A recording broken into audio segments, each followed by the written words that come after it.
So, Bhargavaji, what are the challenges before the airline industry now? You see, the challenges before the airline industry are huge. We have never seen a situation as has been created by coronavirus ever in the history of the airline industry. Airlines were deemed as super spreaders when the virus broke out toward the end of 2019. Passengers traveling from China to various parts of the world carried the infection and thus infected many others in the region. So countries had to react. America, India, and several other countries first put a ban on flights to and from China, subsequently to other countries where the infection had already spread. As a consequence of which, there were no international flights available, so there was no travel taking place. Then it came within the country, the domestic flights were banned, and we reached a situation toward the end of March when there was virtually no flights being operated anywhere. As per IATA, the total number of passengers who traveled in the last week of March and early part of April was a mere 2% of the normal travelers. So it had a huge effect. And then, of course, came the second part of it, that people, once they realized what kind of a virus it was and how prolonged the whole thing would be, so airlines started taking measures. And these measures, including some of them had to shut down because they couldn't sustain the economic cost of it. And then there were airlines who grounded their aircraft, retrained their staff, put in salary cuts. There were countries like the United States of America, which gave a huge bailout in the first instance of $25 billion so that airline staff were not laid off. So airlines are going through a very, very critical situation. Some carriers have been lucky. Say, for example, Qantas has grounded totally. Singapore Airlines has done the same. Lufthansa had to give 20% of its stake to the government in lieu of the bailout. British Airways, so every airline in the world has suffered, including those who we used to deem as mega carriers, highly profitable carriers like the Emirates and Qatar in our neighborhood. How do you look at the opportunities? You see, the airline has been in a state of deep crisis with grounded fleet, but committed costs like the lease rentals, payment for parking of aircraft at various airports, payment of salaries. So some airlines will be able to sustain, many will not be able to sustain. So the future is the market must resurrect, passengers must start traveling. But the question is, when would they start traveling? The demand destruction can only be overcome if you get a semblance of normalcy restored. Because who are the passengers on a flight? The first thing to be understood is that there is always a trigger for travel. If it's a business travel, people are going for meetings, attending seminars, conferences. If it's a leisure travel, people are going on holidays and with family and friends. Then there are people who travel for medical reasons. There are people who are visiting their children or parents, etc., etc., and their weddings, etc., taking place. And then there are foreign travelers who come to India and then travel within the country. None of this thing is happening.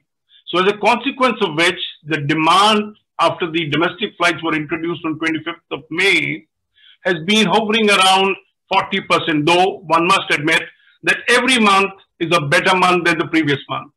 So it will take a fairly long time for normalcy to return.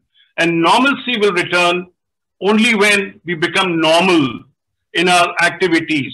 If people above 65 are discouraged to go out of their houses, how will they travel abroad? If the younger lot of people have faced salary cuts, have lost jobs, or have been laid off, can they afford to travel? The answer is no. So it will take a huge time, and there are estimates. Some carriers like Lufthansa, Air Canada have been believing that it will not be before 2023 that normalcy will return to the aviation sector. So it is a difficult task. It is not like the 9/11 in the United States when they had a security thing and airlines suffered. Airlines could innovate and get back to normalcy in 6-8 months' time.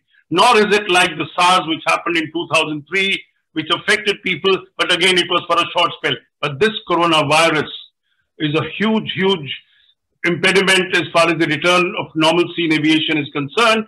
Until such time the doctors, the medical fraternity can find a vaccine, I don't think fear element will go out.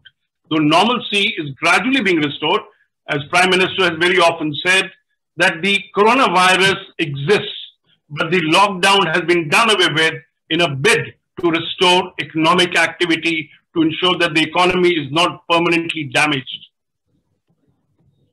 In your earlier years, you are head of managing an airline. So as an insider, what are your suggestions to the management of airlines?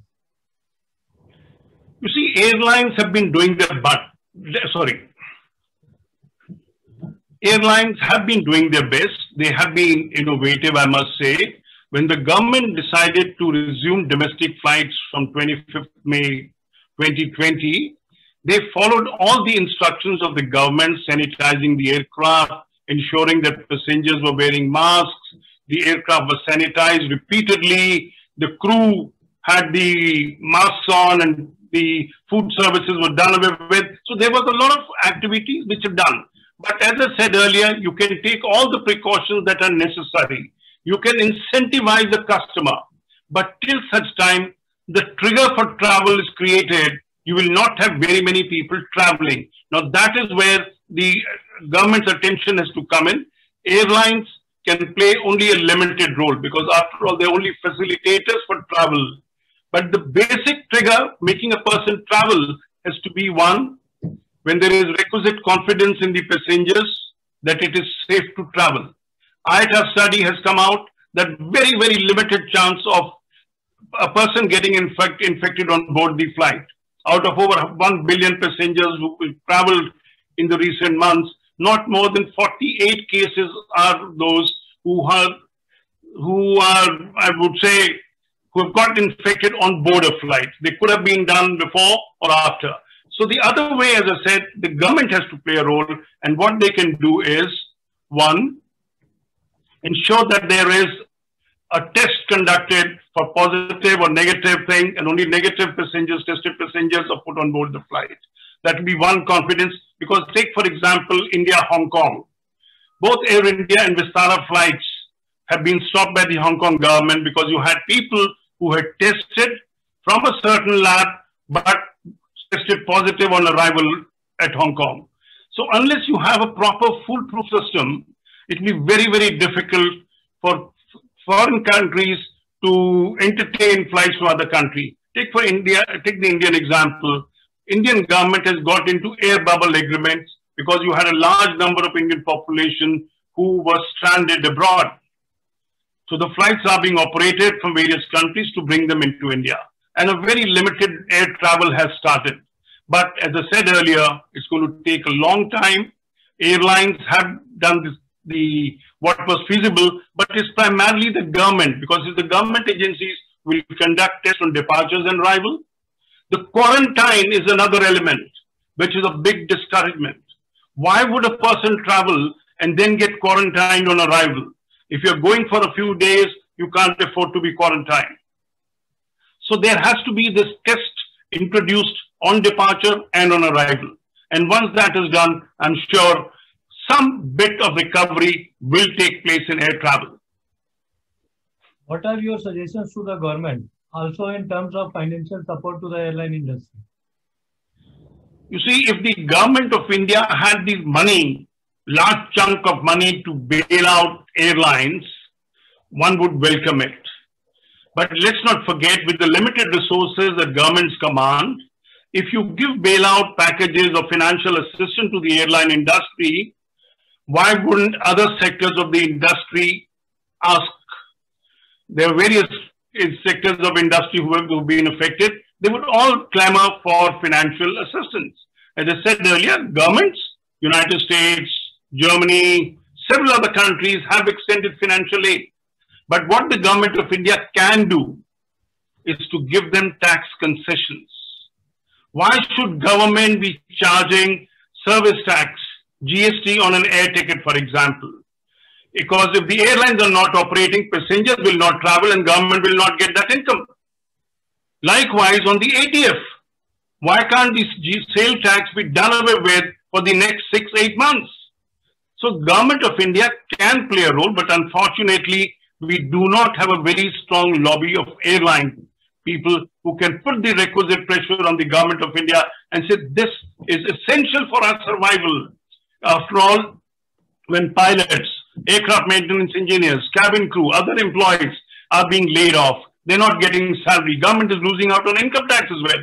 So it is in government's interest to ensure that airline industry gets normalcy at the fastest pace. And if they can do it, the economic activity will revive faster. And as I've often maintained, airlines are the best catalyst for economic growth.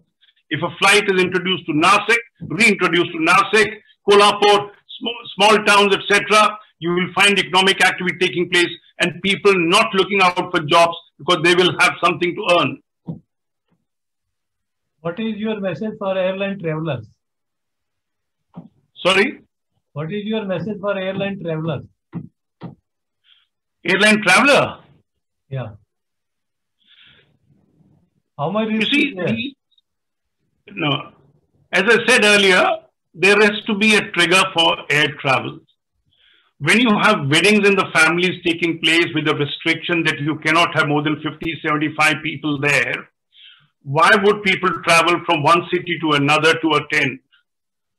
Likewise, when you have a medical emergency, why would a person travel to a metro city, hospital, Mumbai, Delhi, Bangalore, Hyderabad, etc., from smaller towns, when you know that they are COVID-19 dedicated hospitals, they are not going to be taking or admitting patients for other kind of surgeries. So the normalcy has to come. And the other thing, as I said earlier, 65 plus people being discouraged is a negative. Younger people having lost jobs or on salary cuts can't go for leisure travel. So out of the total, say for example, in the domestic Indian aviation, 4 lakh plus people were traveling every month. Now we have 1.5 lakh people traveling, which is about 40-41% of it. So it will take time. The fear has to go out. People have to start traveling. And of course, when you want to go out and you have the requisite money also, then you are in the search of a location which is safe for travel. Now, which tourist place can you go and say, all right, I'll be safe there and travel? The children of these older people are not wanting the parents to go out and risk travel. As I said earlier, air travel is safe, but are the facilities on ground equally safe? That's the question being asked. Any other important point or any story you would like to share? Well, every emergency in the past has made airlines innovate. This is one major crisis that has come up where it is not in the hands of the airlines to come out with a solution. Airlines can start flights, they have. Airlines can ensure that on board the aircraft, you can innovate, ensure that it is sanitized. You can do away with meal service on short sector flights. You can ensure that packaged food can be given. The cabin crew can be trained. All this thing can be done by an airline. But can you do it for long haul flights? Is the government willing to entertain passengers from country A to country B? Because they fear we don't want people. Australia was the first country which announced as early as April, May, that we will not have international flights coming into Australia. New Zealand did the same thing. The countries which succeeded, including Taiwan, South Korea, Singapore, are discouraging international travel. They don't want people to come at this juncture. If you recall, UK had allowed flights to be operated within the European Union. But once the coronavirus cases spiked up again, they reintroduced the quarantine, restricted flights. So with the result, the normalcy has been hampered. And why go on airlines which are up in the air? Take the facilities on ground, the restaurants, the pubs, etc., which were opened up in Europe, in United States, only to be shut again. And we have just seen it within our own country. The pubs that have opened up in Hyderabad, Bangalore, Delhi, Bombay, etc., are not following the norms of social distancing. are not following the wearing of masks being essential. So there has to be an element of discipline as far as the people are concerned. They not only have to be concerned about their own self, their family members, but even among the people they are interacting with at the social places. So some amount of toughness has to be shown by the governments everywhere. In UK, for example, they've introduced a very hefty fine. When you enter a shopping complex, you need to necessarily have a mask. But then even the Britishers are misbehaving when they are told to wear a mask by a shopkeeper.